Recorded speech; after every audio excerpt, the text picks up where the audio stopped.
Hi everyone, welcome back to my channel. This is Wendy, homeschool mama of 3. How do I, as a homeschool mom, reset and get ready for a brand new week? Well, let me take you behind the scenes of what that may look like for me, and maybe it'll give you some inspiration for your own rhythm.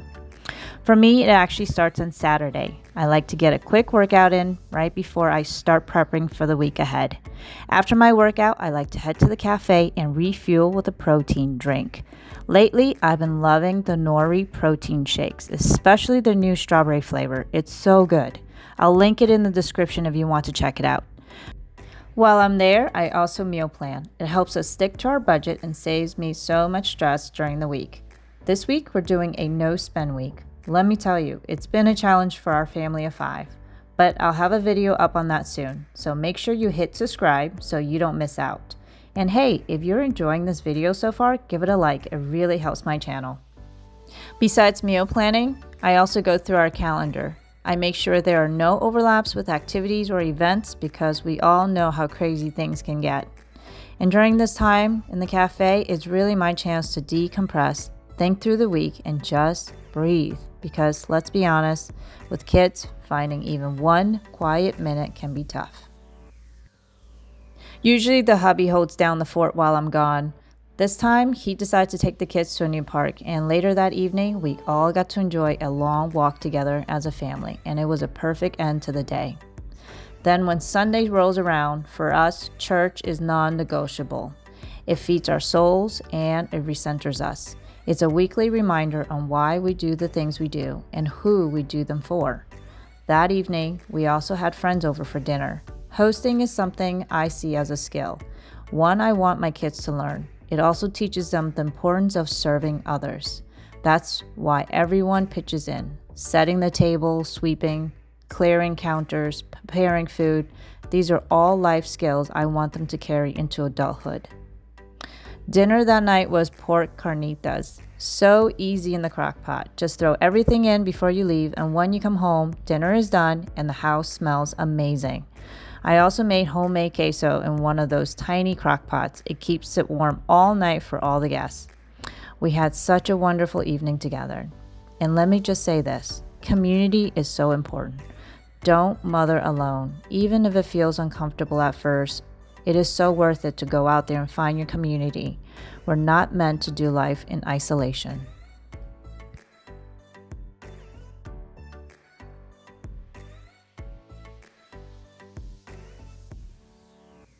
After the weekend, it's time to prep our homeschool space. People often ask me how I homeschool in such a small home. The answer? Everything is multi-purpose. I have a rolling easel with a whiteboard so I can move it from room to room.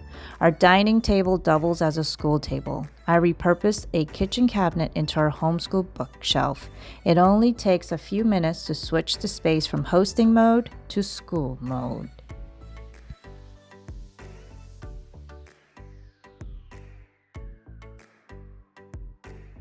Each kid has their own label bin with independent work labeled math, language arts, and so on.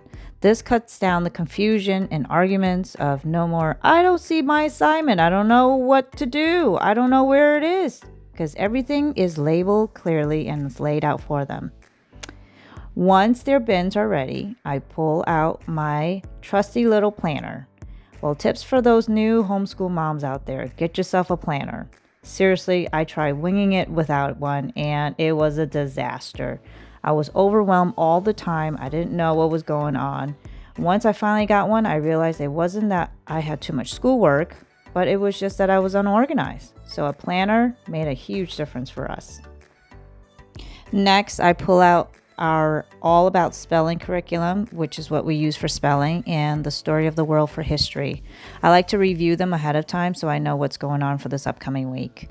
And because distractions are a real thing in our house, I give each child a timer. Without them, we'll still be doing school at 4 p.m. and trust me, that has happened before and it was not fun.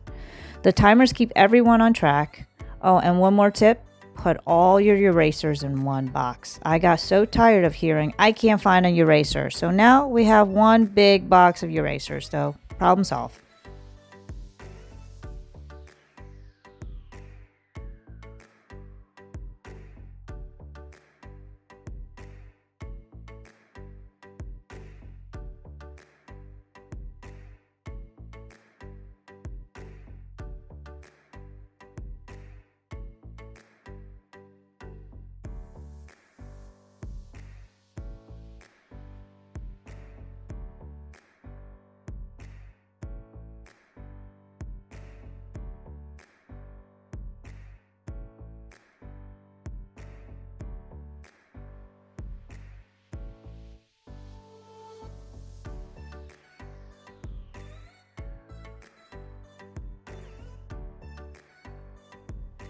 And now our homeschool table is ready for the upcoming week.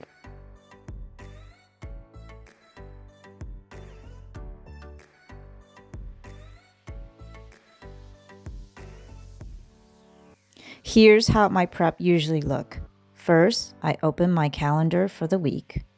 Then I open each child's independent folder to the Bible verse they are to memorize for the week as well. I've written down all of their verses for the year, so all I need to do is quickly glance at the verse for the week to remind myself of it.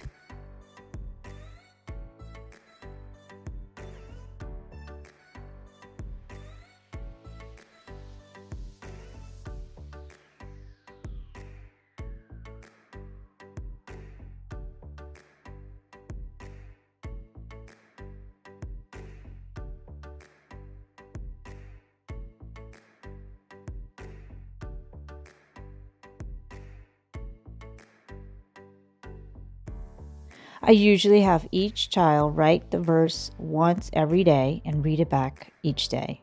By Friday, they usually have it memorized. I count that towards their handwriting. It also helps with their spelling and reading.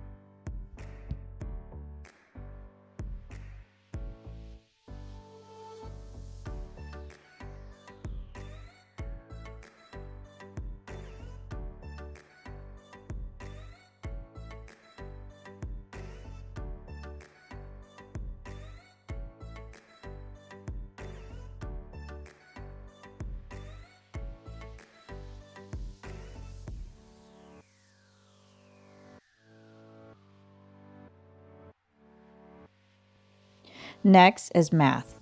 I glance through the topics we'll be covering and note any areas where I know my middle child might struggle. I jot down any notes in my planner so I know how to pay special attention to those days.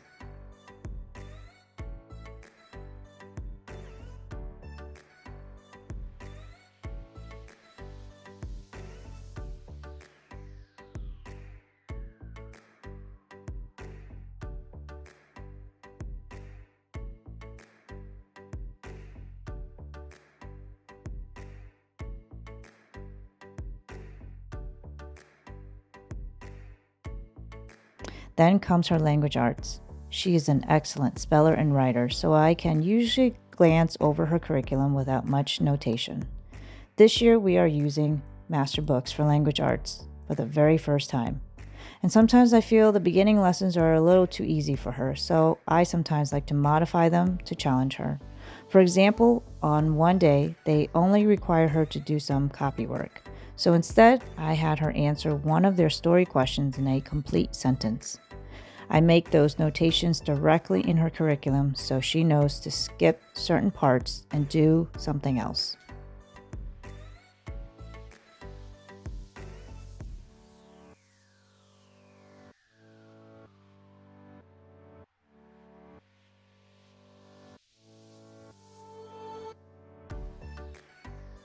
The beauty of homeschooling is that you know your child, you know their strengths and their weaknesses.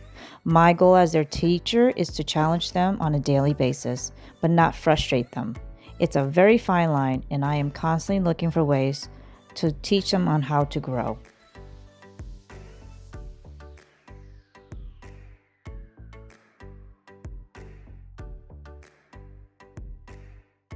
Next, I go through my oldest's folder. I start with math since it's one of his strong subjects. I check what subjects are coming up and know any areas that might be a challenge. What's great about the Good and the Beautiful curriculum is that in level 4, they include video lessons. I can give him the video to review a topic if he gets confused and I'm unable to be available for a short time. It is extremely helpful to both of us.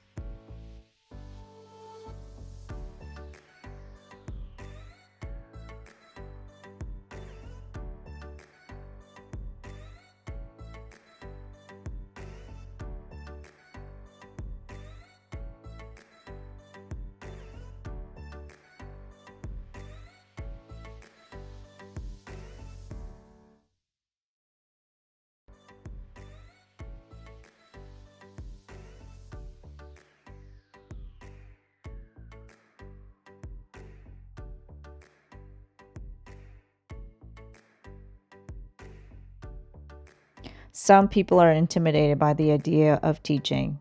I was once that person. But if you find the right curriculum, that fear goes away because the curriculum does a lot of the teaching for you. I am learning alongside of them, and it has been an amazing adventure.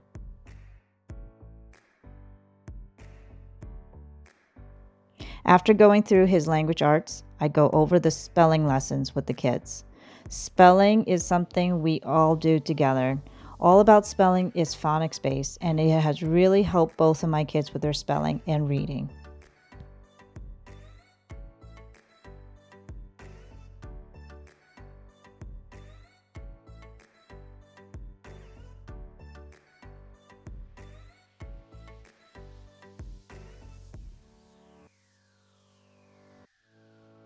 Then comes history.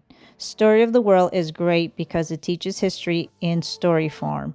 I usually play the CD with the lessons for the day, and we review the questions and map work together. If time allows, we might even squeeze in an extra project or two. These projects are fun and also educational. At one point, we made a model of the Nile River, carved out our own cuneiform tablets out of clay, built a pyramid out of Legos, and so much more. After all the review work has been done, it's finally time for bed for this tired mama. But I can rest easy knowing I am fully prepared for another week. I hope you enjoyed my video and it was helpful to you, and I hope to see you at the next one.